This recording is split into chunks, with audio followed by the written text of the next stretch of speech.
everyone. Welcome to Tax Watch, where we bring you the most essential updates on public finance. This episode dives into the topic all about taxations. We'll explore the history, classifications, and legal foundation of taxation in the Philippines. Let's begin by understanding what is taxation and how taxation began and how it evolved over time. Thank you, Anchors. I'm here to talk about taxation and its historical background. Taxation is the imposition of compulsory levies on individual or entities by governments. Taxes are levied in almost every country of the world primarily to raise revenue for government expenditures, although they serve other purposes as well. Moreover, taxation dates back to ancient times. One of the earliest forms was land tax and tribute in early civilizations. Over time, this system evolved into modern tax policies. During the 19th century, the dominant idea was that taxes served mainly to finance the government. However, today taxation also promotes resource allocation, ensuring that government intervention does not disrupt market-determined outcomes.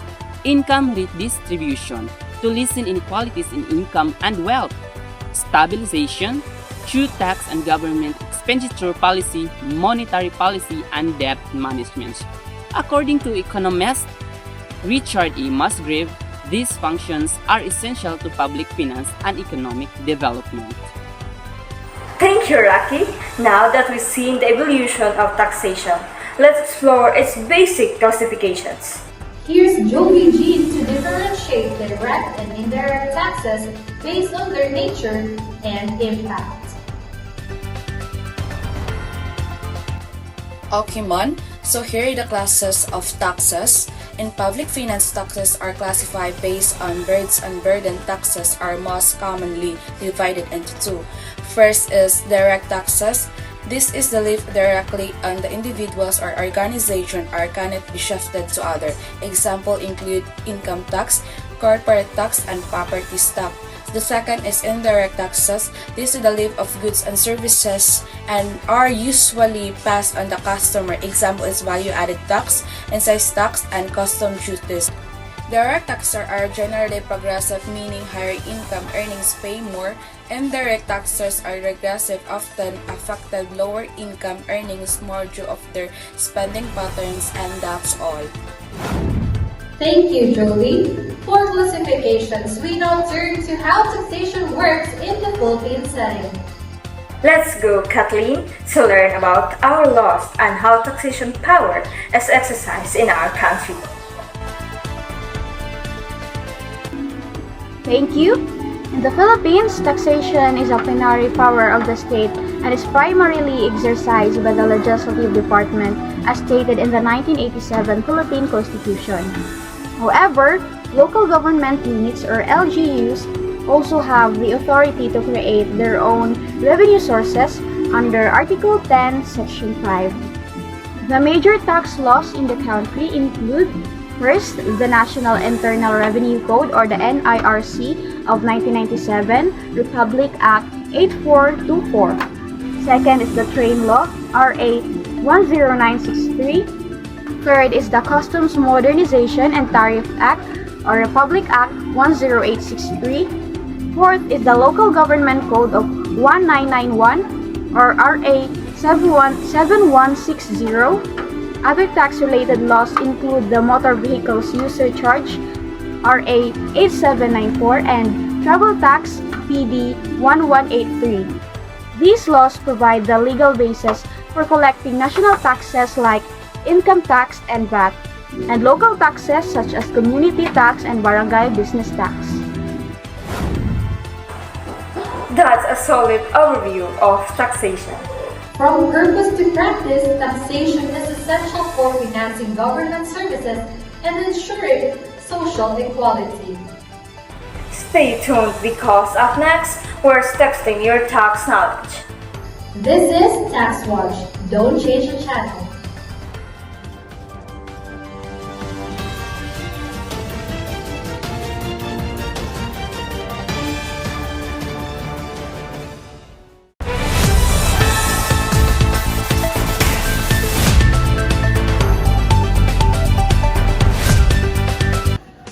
day, Philippines. Welcome to Tax Trivia Bluff, the game show where bluffing gets fact or tax lead to fortune.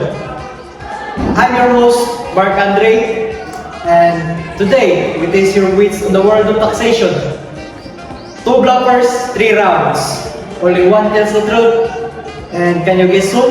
Let's find out. Meet the contenders. Hello, I'm Attorney Joanne, licensed to speak with you and win. Let's get this tax party started. And I'm Joshua. They say tax is unavoidable, but losing is in my vocabulary. So let's get started.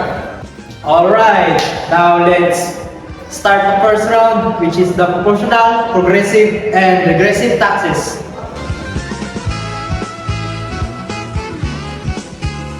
Okay, here's the first statement. A proportional tax charges higher income earners more by applying a higher tax rate than to lower income earners. Joanne? That's a bluff. A proportional tax applies the same rate to all taxpayers regardless of income. It doesn't go up or down with income level. Wait, hold on. That's true because the more you earn, the more tax you pay, and that's how it works. Audience, who's bluffing? A proportional tax stays the same for everyone. Correct! Points goes to Joanne.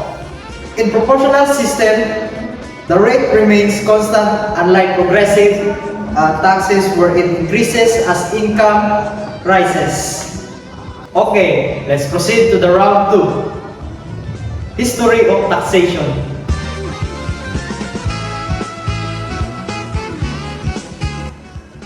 Here's the second statement. The first taxes in history were based on salaries and personal income. Okay, Joshua? Absolutely true. Governments have always taxed people's income. How else will they earn? That's a bluff.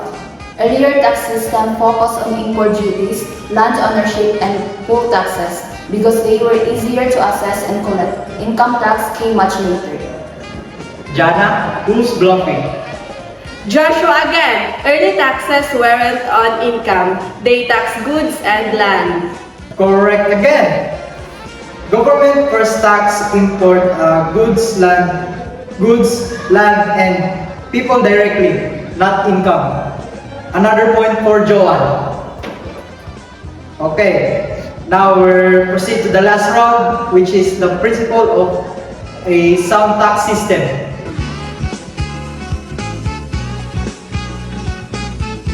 Here's our last round statement. A sound tax system must be based on fairness, predictability, and ease of payment. Joanne?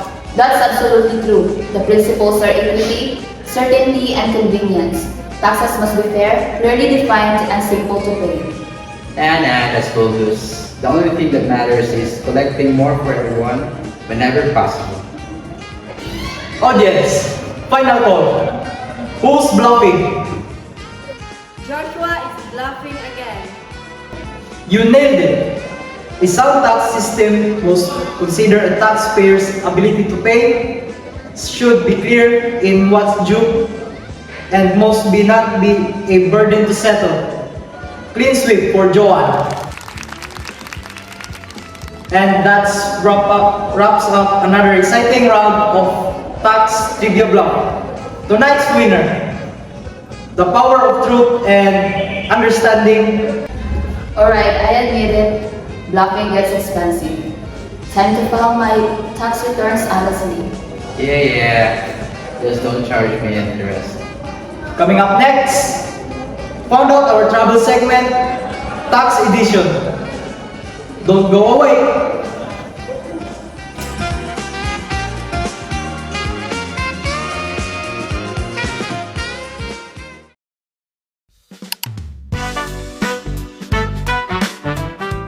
Hello everyone, welcome to Where Do Our Taxes Go? A Tax on the Go journey. Let's go! Today, we're going to explore how even a small amount of tax can improve our daily lives through public taxes. This road was recently repaired. and it is one of many projects made possible by local taxes. Taxes like the community tax and barangay clearance fees help local government unit funds infrastructures and projects like this. Now we're at a barangay health center. Do you know how this place is funded? Through national taxes such as income tax, VAT, and excise tax, the government can provide services like free healthcare, vaccines, and medicines. Yes, taxes help build, operate, and serve people who rely on public health services every day. So we're now at the public school. So when businesses pay like percentage tax or corporate tax, part of the money goes to education. Public schools are supported by the government using taxes collected under the National Internal Revenue Code. So when we pay taxes, we invest in education needs. Here at the Barangay Hall, local taxes such as professional tax, business tax, and amusement tax are used to provide salaries, electricity, and basic needs. This helps the barangay or city respond better to community needs, from small permits to big programs. But did you know that government has rules when it comes to collecting taxes? Yes, taxation has limitations. Must be used only for public purposes, be made by lawmakers, be applied only within the country, and respect international agreements. So even though the taxes are powerful, they must be legal, fair, and for the people. There are two types of taxes in the Philippines: national taxes, income tax, value-added tax, excise tax, state and donors tax, capital gains tax, documentary stamp tax, percentage tax, withholding taxes, local taxes, business permit tax, franchise tax, community tax, professional tax, amusement tax, tax on sand and gravel, barangay fees and clearances, fishery fees. So where do taxes really go? They help fix our road, support our schools, fund health centers, and keep our communities running. So every tax paid, big or small, can help build a better nation. Paying taxes is not a burden. It's our way of giving back.